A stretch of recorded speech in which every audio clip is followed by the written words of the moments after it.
Tingog usa ka katawhan.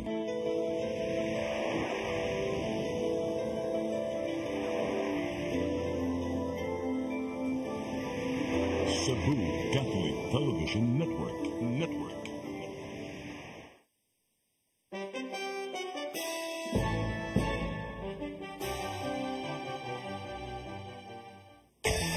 Ano ngayon? Napapanahong mga isyu, bubusisiin dito lang sa Ano Ngayon?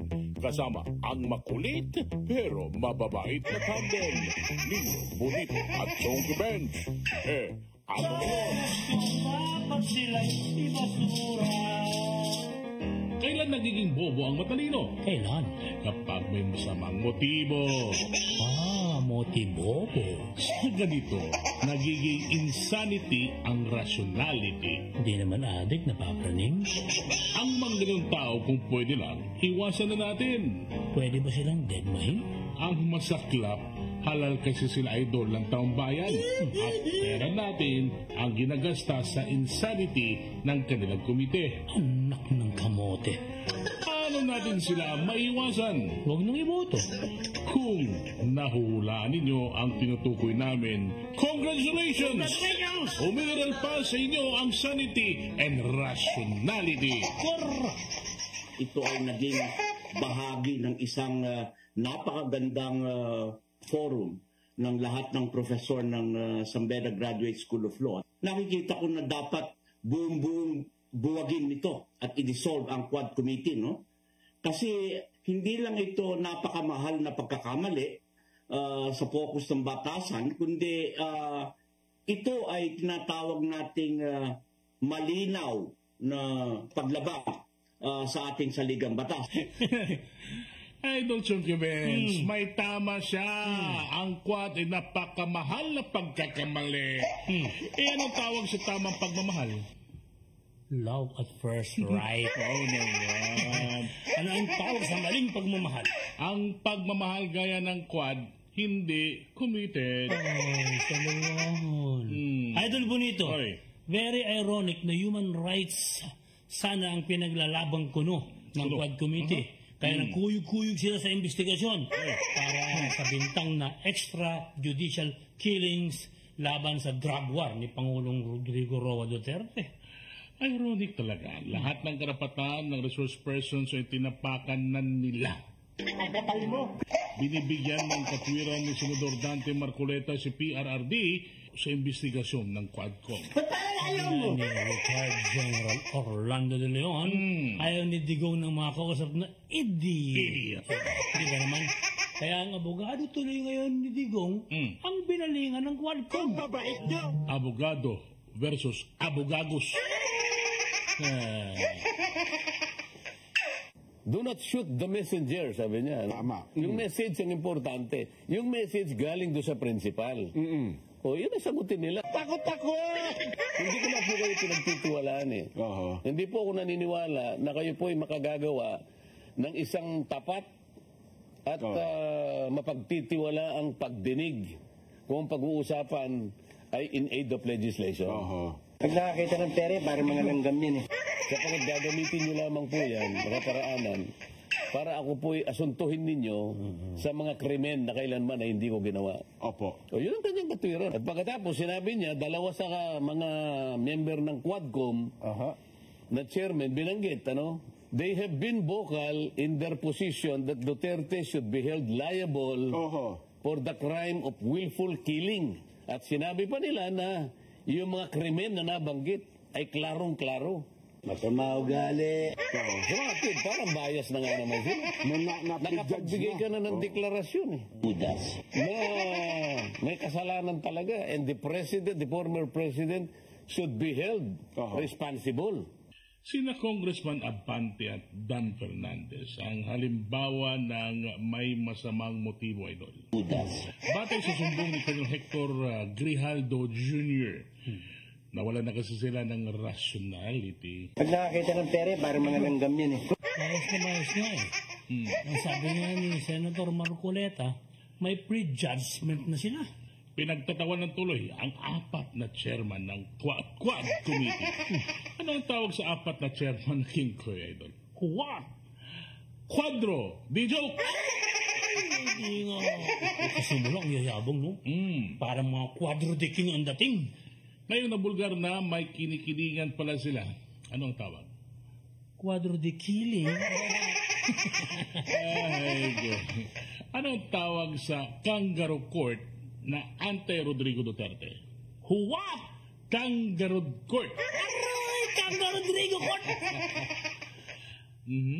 Sino ba itong Congressman Abante sinasabi nila? Suplado yun eh. Congressman Fernandez. Pero kung naman hindi kabisado kung sino itong mga ito. Handa ang magbayad ng malaki ang gusto. Dito nagpahayag ka na kalaya bole ka itong dating Pangulo. Yun naman daw kasi ay in aid of legislation, baka nga pwedeng nilang gawin yun, Kong. So hindi ka pala korte? Hindi po sila. Oo, ba't nag-aasta ka ng korte? Parang may duda kayo. Bakit ginagawa mo yung bagay na korte lamang ang pwedeng gumawa? Panghabang buhay yata ang duda niyo sa akin eh. Yung mga young guns ng baka pinakikinggan tayo. Ay, tsak po, nakikinig ngayon yan, Kong. Ito, para Benson versus Senate. para makapag-aral naman sila. It appears therefore, sabi niya, that the contemplated inquiry by respondent committee is not really in aid of legislation Okay. because Oo. it is not related to a purpose within the jurisdiction of Congress.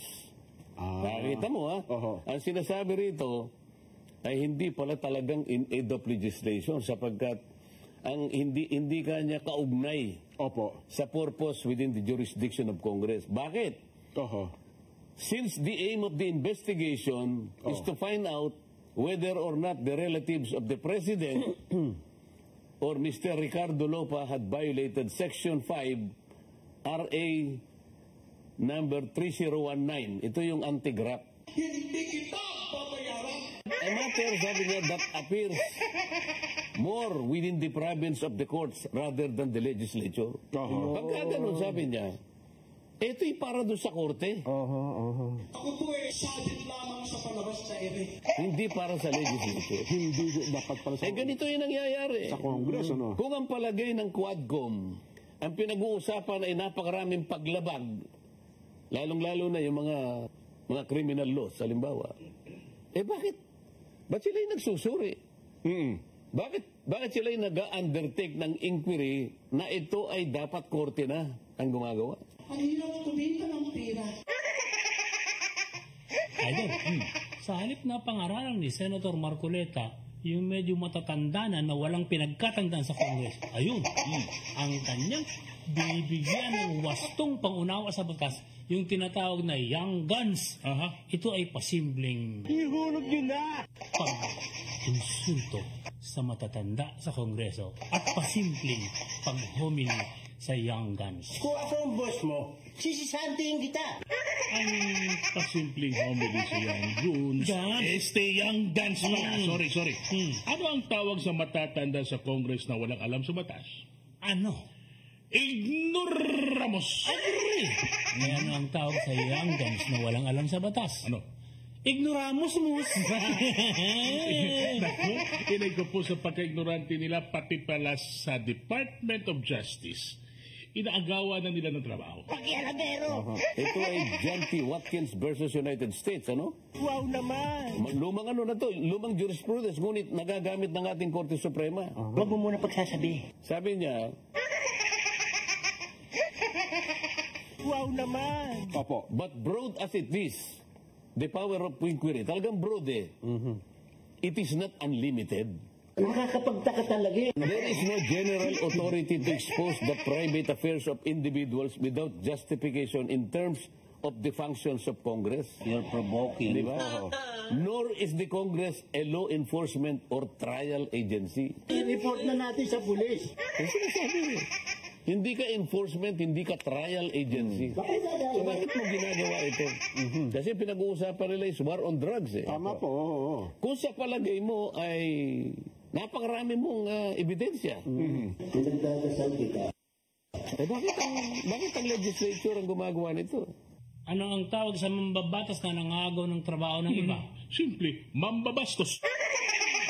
Pero may isang hindi lang mambabastos naninindok pa. Ano ang tawag sa lawmaker na nananakot? Ano? Soul Lon? Ay, kaluluwang gala from Lower House Hell. Gawin natin halimbawa si Benny Antiporda. Ang katibayan po na hindi po totoo yan kasi po, yung dalawa pong witness, naglaban po yung kanilang Magkaiba ng statement, oh. Kaya kanya, ang aking pong pagkakaintindi dyan, ay talaga pong hindi po ako involved. Opo. May sumagot ngayon. Yun nga. Oo, yun, nako. Pasigaw pa eh. Masama ugali. Ngayon siya dyan, na kapag nagtanong, palaging galit. Pagpakabuti ka. Yun ang ang pagkakaintindi mo, pero mali ang pagkakaintindi mo sapagkat hindi yan ang totoo. Ba? Sabi nga, oh. Ba't Sabi niyo po ko naman. nasabi? Ano po pala ang totoo? Ayun na. Oo. Paano mo nalaman kung ano yung totoo? Hindi naman kita ililibre, ano? Paano mo nasabi? Oo nga, oo. Hindi sinasabi natin eh. Kaya nga sabi ni Pangulong Duterte, Oo. ako po'y nagdududa na sa inyo eh. Parang may duda kayo. Kung kayo po'y meron pang integridad, independence, or probity, para magsagawa ng legislative inquiry. Kung may naninindak, may nanlilinlang din daw. Congresswoman Luis Troy yata yun. Opo. Tontuwa ako eh. Ngayon, ang ginawa niya, dahil sa wala siya nakuha, zero. Opo. O edi ka, dahil sa napakabait ka ni Pangulong Duterte, ikaw ay bilib na bilib dyan. Opo naman, sabi niya. Opo. Kung halimbawa, bibigyan mo ng grade si Pangulong Duterte, Opo. between 1 and 10, 10 being the Highest. The highest. Opo. Anong grado ibibigay mo? 10 po. Talagang bilib ka, ha? Oo, nga. Di pati buhay mo nga niya, ibibigay mo sa kanya dahil bilib ka sa kanya. Opo, di pwede ka rin magsinungaling ka niya. Kung kahit sa bilib mo. Yun ang kanyang konklusyon. Kasi in English niya So you can also do some misrepresentation before this committee only to save him. Yes ma'am, sabi naman nung isa. Alam mo, kung yun ay nasa tunay na korte, objection. Yes. What is the objection? Sabi ng judge, ano? It is irrelevant, it is impertinent, no basis, Your Honor. Titigil yun. Tama. Sustain. Sabi ng judge. Wala na connection eh. Ihulog nyo na. Dahil nga walang abogado doon, paglalaruan ka ng abogado. Lahat na ipag-uutos namin, susundin mo. Kung itataas natin kung palalaliman natin ito, kung pinag-uusapan ay logic, halimbawa, palasyos yung premise niya. O yung pulis, halimbawa, kung makikipagpilosopuhan siya doon sa abogada. Pinuesa mo eh. Yun, hindi ko lang po kailangan magsinungaling para iligtas. Sapagkat totoo po yung sinasabi ko lahat. Kaya kung halimbawa po, may umahanap sa kanya halimbawa, alam ko babarilin siya, alam ko kung nasaan siya, magsisinungaling po ako talaga. So depende po eh. Depende sa sitwasyon. Depende po sa sitwasyon eh. Pero ikukonect mo yung paghanga ko sa kanya at pagsisinungaling ko dito sa Quadcom, wala pong relasyon yun eh. Ang abogado, idol, lawyer, ang mapanlin lang, liar. Idol, may hamon na make or break. Panoorin natin. Tayo ditong mga kinatawan ay ibinoto lamang ng ilang libong Pilipino. Ngunit ang kasama natin ngayon ang Pangulong Duterte, ang most voted Philippine leader ng 2016. At ang kanyang anak, Vice President Sara Duterte, ang most voted Philippine leader naman ngayong 2022. I would like to manifest na gusto ng sambayanang Pilipino ang pagdurog niya sa mga kriminal, durugista at NPA na terorista. Kaya sila ibinoto at patuloy na mahal ng mga Pilipino. Kaya gusto natin ng patas na hearing. Sana sinama natin dito ang libo-libong mga magulang na ang mga anak ay biniktima ng mga durugista. Ang mga ordinaryong Pilipino na naglalakad galing trabaho, tapos sinaksak o pinatay ng adik, lahat ng mga kababaihan, na kahit pati infant na babae ay ginahasa na ng adik. Libo-libo rin ang kanilang mga magulang at mahal sa buhay na wala dito ngayon. Awang-awa ang mga Pilipino sa mga inuseteng pamilyang na ito, kaya niluklok ng bansa ang Pangulong Duterte. Ang drug war ng Pangulo ay policy lamang. Hindi ito natupad kung hindi ito pinondahon ng Kongreso ng 6 na taon. Majority pa nga dito sa mga kinatawan ay naka-Duterte fist pa nung buong 6 na taon eh. Ang Duterte Youth Party List po ay patuloy na naninindigan sa Pangulong Rodrigo Duterte at pangalawang Pangulo Sara Duterte na naglingkod ng maayos, dumurog sa mga durugista, kriminal at NPA na terorista para proteksyonan ang milyon-milyong Pilipino. Bakit wala nag-iimbestiga dito o nag-iimbita sa atin sa sobrang raming Pilipino na biniktima ng mga durugista? And lastly, sa mga kongresista na kaalyado ng mga NPA, mahaya naman tayo sa topic ng pagpatay dahil kayo mismo, hindi kayo nagsasalita sa pagpatay ng NPA sa mga pulis, sundalo at mamayang Pilipino. Pati rin po sa mga natitirang resource persons na gustong mag-abogada papuntang ICC, si Attorney Maria Cristina Conti, na kandidato ngayon ng Bayan Muna Party List. Kasama po ang inyong katabi na si Nery Colmenares ng Bayan Muna. Sa NPA, nire-recruit ang mga kabataan para pabagsakin ang gobyerno at pumatay ng mga pulis, sundalo at tropa ng gobyerno. Di nyo naman kinokondena ang pagpatay nila. Ang kinokondena nyo ngayon ay ang dalawang naging most trusted leaders ng bansa na todo effort protektahan ang milyong-milyong mga Pilipino. In support sa advocacy sa Pangulong Duterte, ang Duterte Youth Party List ngayon, Kongreso ito, ang kaisa-isang nagpapanukala ng pagbalik ng death penalty para sa mga rapist, kidnappers, durugista at terorista.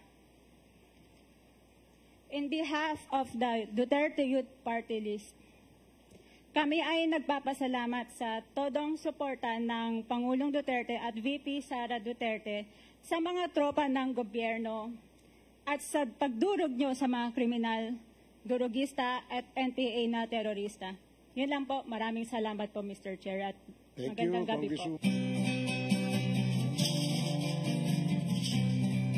Sa may bahay, dyan sa batasan, pinapaguyod ko ang tekotehan, at ang hiring kong matagalan, kahit wala namang napatutunayan.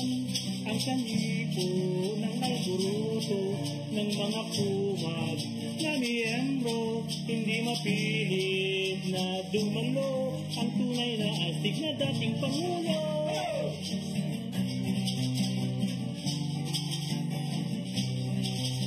May bahay dyan sa batasan, tinataguyod ko ang tekotehan, at ang hiring pang matagalan, kahit wala namang napatutunayan.